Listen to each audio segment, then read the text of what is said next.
Supreme court चले जाइए, आपकी पोल खुल गई है, सीधे सीधे ये नई वोटर लिस्ट आ गई है और दिक्कत अभी भी है तो सुप्रीम कोर्ट है। अब सुप्रीम कोर्ट है और 7 तारीख की सुनवाई भी है। और ये सुप्रीम कोर्ट ने कहा है, ये दर्शक देख सकते हैं इसको। सुप्रीम कोर्ट ने हाँ, हाँ दिख सुप्रीम रहा है। कोर्ट ने कहा है कि किसी भी चरण में यदि एसआईआर गलत माना जाता है, अवैधता मिलती है, तो पूरी प्रक्रिया को रद्द कर दिया जाएगा, चाहे चुनाव किसी भी चरण में हो।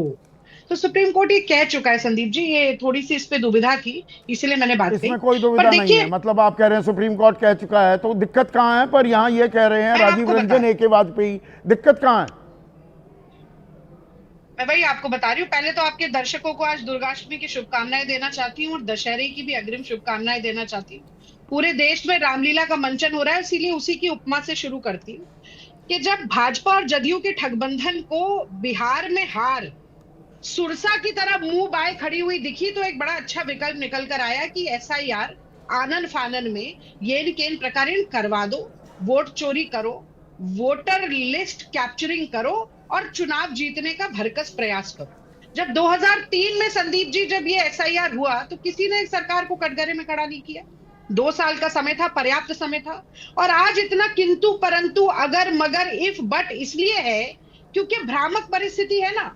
साफ गोई के साथ, पारदर्शिता के साथ चुनाव आयोग ने कोई बात नहीं कही। और चूंकि ये बात नहीं कही गई, इसीलिए बार बार ये सवाल पैदा हो रहे हैं।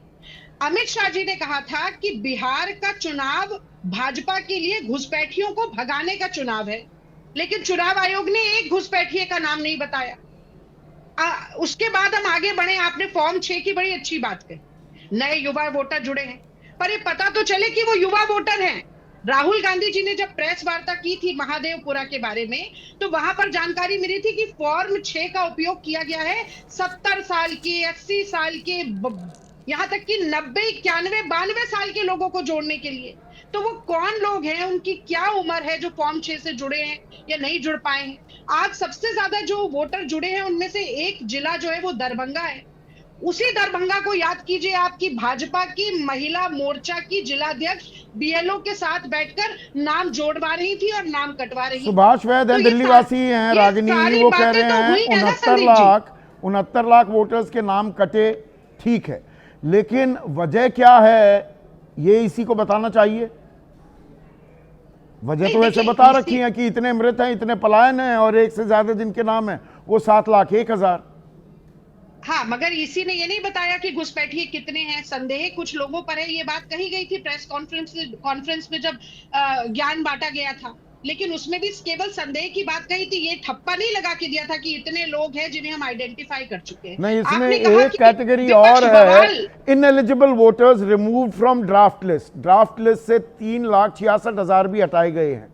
अब मैं इन्हें घुसपैठिए क्यों ना मानूं, या मैं इन्हें ये मानूं कि जिनको आधार, जिन्होंने अपनी पहचान बताई, उनका नाम नहीं लिया गया है। ये क्लैरिफिकेशन भी आनी चाहिए क्या चुनाव आयोग से? संदीप जी, आप माने, जनता माने ना माने, बिहार के लोग माने ना माने, इसका जवाब तो केवल चुनाव आयोग नहीं दे नहीं, ये सकता है। सवाल और पूछा है वस्तुस्थिति बाकायदा ये हमारे एक है। दर्शक ने कि 8 तारीख का जो निर्देश था सुप्रीम कोर्ट का, उसे माना भी कि नहीं चुनाव आयोग ने? ये बात तो साफ करनी चाहिए ना कि 8 सितंबर से 30 सितंबर आज जो ये लिस्ट आई, कितने लोगों के आधार संदीप के जी, दस्तावेज को मान्य माना है, वो संदीप आंकड़ा जी, आना चाहिए ना। बिल्कुल आना चाहिए। एक बात मैं जोड़ना चाहूंगी, आपने कहा कि विपक्ष ने बवाल मचाया, क्या विपक्ष और बवाल मचाएगा? देखिए, हमने बवाल नहीं मचाया, हमने वाजिब सवाल पूछे। और वो इसलिए पूछे कि सिर्फ हंगामा करना हमारा मकसद नहीं, हमारी कोशिश है कि ये सूरत बदलनी चाहिए। तो आप जो कह रहे हैं, मैंने शुरू में ही कहा कि ये भ्रामक परिस्थिति इलेक्शन कमीशन ने बनाई। शायद इलेक्शन कमीशन के पास भी पूरा पर्याप्त समय नहीं था, पर ये किया आपने। कहा, मैं एक और बात कहना चाहती हूँ, देखिए, अगर विपक्ष ने ये सवाल ना पूछे हो, अगर राहुल गांधी जी की ऐतिहासिक अपार सफलता वाली वोटर अधिकार यात्रा ना हुई होती, अगर सुप्रीम कोर्ट ने इलेक्शन कमीशन के कान ना उमेठे होते, तो क्या 8 सितंबर को भी आधार को निराधार ही नहीं माना जाता? आधार तो कार्ड बनता ही नहीं कोई वैध या मानक एक प्रमाण पत्र। आपने सिटीजनशिप के बारे में बात की, उस पर भी लगातार हमने सवाल पूछा तो चुनाव आयोग ने कहना बंद किया, वरना presumption of citizenship is always in favour of the voter. Yes, जो 30 साल से वोट दे रहा है उसको आप कह देंगे कि आप नागरिक ही नहीं हो। और अंतिम बात मैं ये जरूर कहना चाहती हूँ, जो बहुत महत्वपूर्ण बात है, कि विपक्ष के लिए सवाल पूछना जरूरी है। अगर एसआईआर हुआ और उसमें बीएलओ बिना वोटर के फॉर्म साइन कर रहे थे, अगर रसीद नहीं दी जा रही थी, अगर मकान की संख्या 0 थी, अगर 107 मकान नंबर जैसे तमाम मकान थे जिसमें सैकड़ों वोटर रजिस्टर थे, अगर वोटर के माता पिता का नाम DXY ABCD था, तो ये गलत है संदीप जी। पर ये जुड़े भी एक तो हैं वोटर की 21,53,000 आस्था चुनाव उसमें में युवाओं की प्रक्रिया में तादाद कम ज्यादा तो होगी, करता मैं है। ये मानकर चल रहा हूं। जेन जी होगा, उन्होंने पिछली बार आपको बढ़ चढ़कर वोट दिया, या इस बार वो डूसू में आपने बहुत पसीना बहाया पर एक ही सीट जीत पाए, 3 ले गई एबीवीपी। जेन जी कहीं बीजेपी के साथ तो नहीं जा रही, इसलिए थोड़ी परेशानी और बढ़ रही है। देखिए, हमने एक सीट जीती, मेहनत के साथ जीती। दिल्ली विश्वविद्यालय छात्र संघ के चुनाव में भी कई बातें हुई थी, लेकिन वो आज का विषय नहीं है। जेनजी किसके साथ है किसके साथ नहीं है, ये चुनाव का नतीजा तय करेगा। मैं फिर वही बात कहती हूँ कि फॉर्म 6 के जरिए अगर केवल युवा जुड़े हैं तो चुनाव आयोग ने क्यों नहीं बताया कि उनकी उम्र क्या क्या है।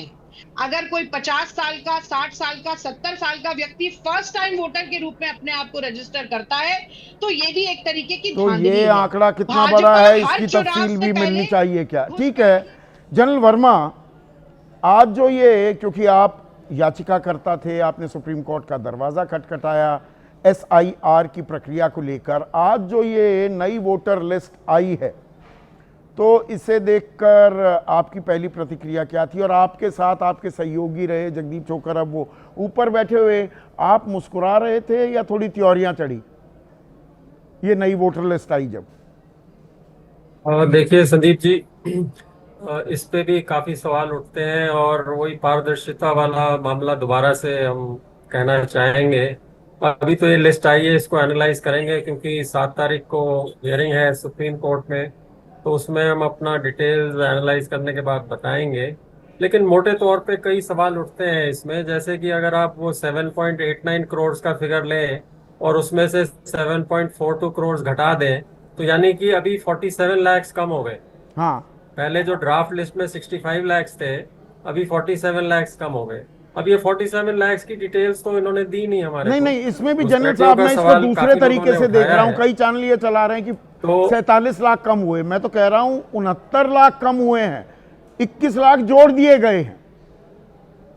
कटने की संख्या 65 से बढ़कर दरअसल 69 हो गई है। मैं इसको दूसरे तरीके से देख रहा हूं। हाँ, वो ठीक है। आप दूसरे, मैं तो जो इन्होंने प्रेस इंफॉर्मेशन, अभी जो प्रेस नोट निकाला है उसके आधार पे बोल रहा हूँ। जी, अपनी बात जारी रखिए प्लीज।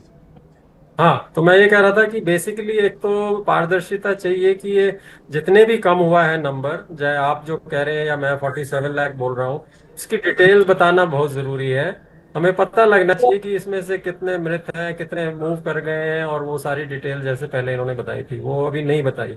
और घुसपैठियों वाला तो सवाल सब पॉलिटिकल पार्टी वालों ने बता ही दिया है। नहीं, और अब आधार जैसे को पहले मान्य अगर आप माना देखिए, क्या? और आधार दस्तावेज के तौर पर जिन लोगों ने रखा था, उनमें से कितने लोगों को नई वोटर लिस्ट में शामिल किया गया? ये आंकड़ा तो बताना चाहिए ना चुनाव आयोग को। क्या सुप्रीम कोर्ट में भी बिल्कुल आप ये सवाल उठाएंगे? बिल्कुल उठाएंगे, क्योंकि वही तो मैं कह रहा हूँ कि डिटेल्स तो बताएं ना कि आपने किस प्रकार से जोड़े हैं और किस आधार पे घटाए हैं, उनकी डिटेल्स बताना जरूरी है। अब जैसे पहले इन्होंने बोला कि 99% लोगों ने अपने कागजात जमा करा दिए हैं। अब वो कागजात में से कितने वाजिब थे, कितने नहीं थे, उसमें कितने आधार थे, वो सारी डिटेल हमारे को पता लगनी चाहिए, जनता को पता लगनी चाहिए। दूसरा, इन्होंने ये भी बोला है कि डिजिटल लिस्ट भी पॉलिटिकल पार्टीज को दी गई हैं। अब वो भी हमें डिटेल पता नहीं कि क्या डिजिटल लिस्ट का क्या मतलब है, कि उसको ये कैसे एनालाइज करेंगे। करमचंद हमारे तो दर्शक हैं जनरल साहब, वो कह रहे हैं सुप्रीम कोर्ट की सुनवाई पूरी होने तक चुनाव पर रोक लगानी चाहिए।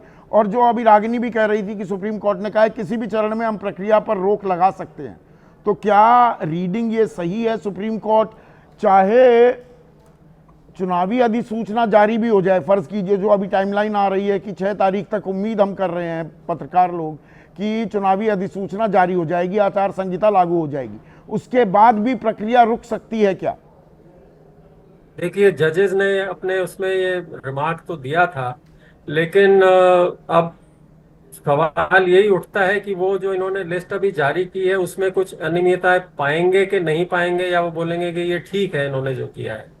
तो उस हिसाब से अगर देखा जाए, और जैसा कि कई लोगों ने बोला भी है कि अगर 7 तारीख से पहले ही चुनावों का नोटिफिकेशन हो जाता है तो उसके बाद मुझे तो लगता है कि दिक्कत होगी उसको तो रोकने के लिए, दिक्कत चुनाव। होगी रोकने की। चुनाव एक बार चल पड़े तो चल पड़े।